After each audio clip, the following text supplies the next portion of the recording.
warahmatullahi wabarakatuh. Selamat pagi anak-anak ibu semua.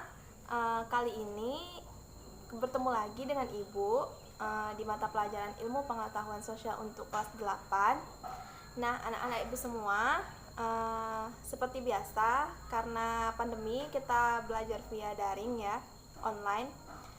Untuk itu presensi sudah ibu buka di e-learning. Kalian bisa buka Google Chrome kalian dan memasukkan password kalian, dan silahkan presensi di mata pelajaran ilmu pengetahuan sosial.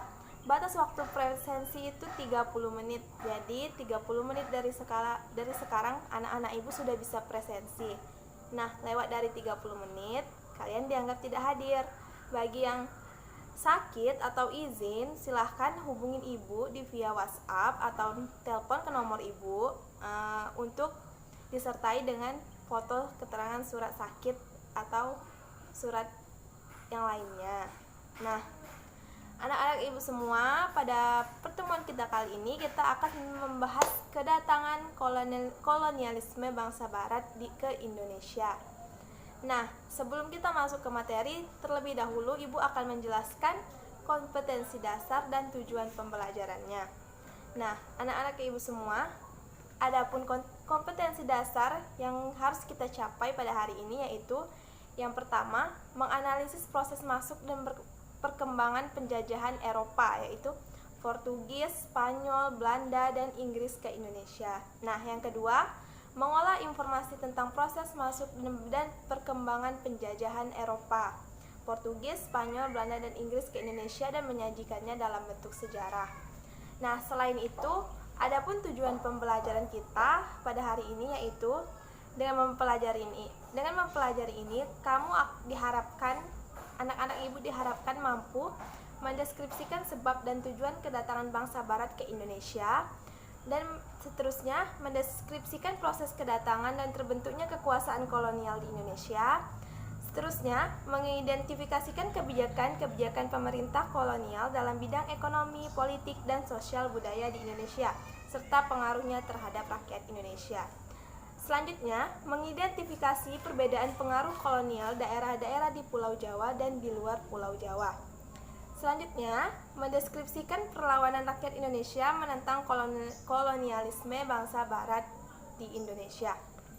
Nah, itu tadi merupakan tujuan pembelajaran kita pada hari ini. Nah, anak-anak lagi ibu semua yang ada di rumah, ibu juga sudah mengupload tugas kalian untuk kalian latihan di rumah ya. Anak-anak ibu semua, jika mau cari referensi, kalian sudah pakai buku ini ya, buku ilmu pengetahuan sosial dari Kemendikbud yang anak-anak ibu dapat di perpustakaan sekolah. Nah, soal yang ibu sajikan, insya Allah jawabannya sudah ada di sini. Anak-anak ibu juga bukunya jangan dibiarin aja di rumah, dibaca kali-kali ya anak-anak ibu. Pelajaran kita tentang kedatangan bangsa barat ke Indonesia yaitu pada bab 8 halaman 193. Nah, pada video ini ibu akan menjelaskan secara singkat bagaimana sih latar belakang kedatangan bangsa barat dan apa sih tujuannya datang ke Indonesia. Selebihnya ibu harap anak-anak ibu sudah membaca dahulu di buku. Nah, langsung saja ke materi ya anak-anak ibu semua. Yang pertama itu ibu akan menjelaskan tentang sebab dan tujuan kedatangan bangsa barat ke Indonesia. Yang pertama itu untuk pastinya untuk mencari rempah-rempah. Nah, apa sih dia datang jauh-jauh ke Indonesia cuma untuk mencari rempah-rempah? Alasannya karena di Eropa itu sendiri rempah-rempahnya terbatas ya anak-anak. Sedangkan mereka itu membutuhkan banyak sekali rempah-rempah. Rempah-rempah itu mereka gunakan untuk mengawetkan makanan, bumbu masakan, dan obat-obatan. Nah, sedangkan negara kita ini, negara yang beriklim tropis itu mudah sekali tumbuhan rempah-rempah untuk ditanam, sehingga bangsa barat itu melakukan ekspedisinya ke Indonesia untuk mencari rempah-rempah. Yang kedua, Sebab dan tujuannya itu yaitu terkenal dengan motivasi 3G, yaitu Gold, Glory, dan Gospel. Nah, yang Gold ini artinya dia itu mencari kekayaan. Nah, anak-anak ibu semua, gold itu bisa diartikan dengan emas. Semboyan ini menggambarkan bahwa tujuan bangsa barat ke Indonesia adalah untuk mencari kejayaan. Sedangkan glory itu bermakna kejayaan bangsa, dan gospel yaitu kemuliaan bangsa. Gospel itu merupakan keinginan bangsa barat untuk menyebarluaskan atau mengajarkan agama Nasrani, khususnya agama Kristen, ke bangsa-bangsa di Asia, Afrika, dan Amerika Selatan. Selanjutnya, penjelajahan bangsa Eropa. Orang Portugis yang pertama kali mencari jalan baru adalah Bartolomeus Dias yang menyusuri pantai barat Afrika hingga tiba di Tanjung Harapan. Pelopor pelayaran bangsa Spanyol adalah Christopher Columbus. Pelaut Spanyol lainnya adalah Ferdinand Magellan yang mencapai kepulauan Filipina. Selanjutnya, pelaut Inggris dirintis oleh Francis Drake and Thomas Cavendish. Pengalaman dua pelaut tersebut mendorong Ratu Elizabeth I meningkatkan pelayaran internasionalnya. Ratu Elizabeth I memberikan hak istimewa pada AIC atau East Indian Company dalam menjalankan perdagangan di Asia pada 31 Desember 1600. Pelaut Belanda yang berhasil mendarat di Banten adalah Cornelis de Houtman. Untuk mengatasi persaingan antar pedagang Belanda dan terutama pedagang dari bangsa barat lainnya, Belanda mendirikan VOC atau lebih dikenal dengan nama Verenigde Oost-Indische Compagnie pada tahun 1602. Selanjutnya, kita kenal dengan Christopher Columbus. Siapa sih Christopher Columbus tersebut? Selanjutnya itu kebijakan-kebijakan pemerintah kolonial di Indonesia. Yang pertama di bidang ekonomi, yaitu Portugis bekerja sama dengan kerajaan Ternate untuk melawan kerajaan Tidore. Kesempatan ini dimanfaatkan Portugis. Hal inilah yang menjadi awal kebijakan monopoli Portugis di Maluku. Yang kedua, EIC, yaitu Serikat Dagang Inggris, menjalin hubungan dagang dengan kerajaan Aceh, kerajaan Banjar, Jayakarta, dan Goa. Tetapi EIC tidak berhasil menanamkan dominasi di Indonesia. Selanjutnya, setelah menjalankan dominasi di bidang ekonomi, bangsa barat kemudian mendominasi daerah yang dikuasai secara politik. Hal ini berkaitan dengan ketidakkeinginan kepentingan ekonomi diganggu oleh penguasa lokal. Di bidang sosial budaya, kebijakan bangsa barat dalam menanamkan kolonialismenya diarahkan untuk mendukung kepentingan ekonomi. Selanjutnya, pengaruh kebijakan pemerintah kolonial terhadap rakyat Indonesia. Pengaruh kebijakan pemerintah kolonial bangsa barat terhadap Indonesia dapat dirasakan pada yang pertama, bidang ekonomi.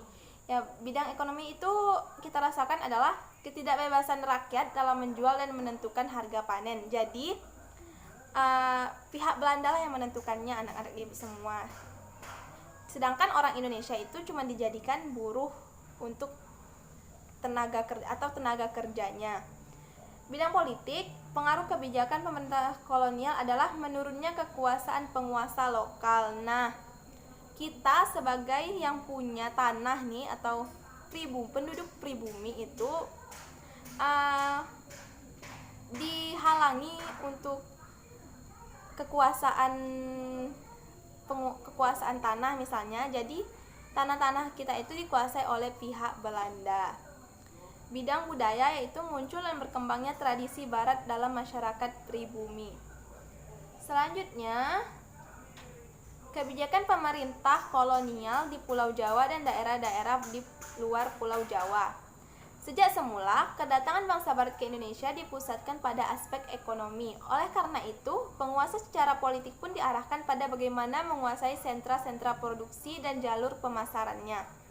Daerah-daerah sentra produksi itu terdapat di Maluku, beberapa daerah di Jawa, Sumatera, dan Kalimantan. Sementara daerah-daerah jalur pemasarannya itu antara lain Banten, Sunda Kelapa, Aceh, dan Makassar. Dalam perkembangannya, pemerintah kolonial lebih memilih Pulau Jawa sebagai pusat kegiatannya.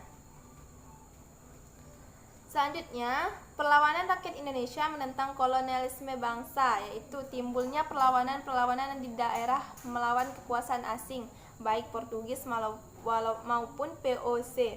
Hal tersebut karena pelaksanaan kebijakan pemerintah kolonial yang mengakibatkan kesengsaraan pada rakyat.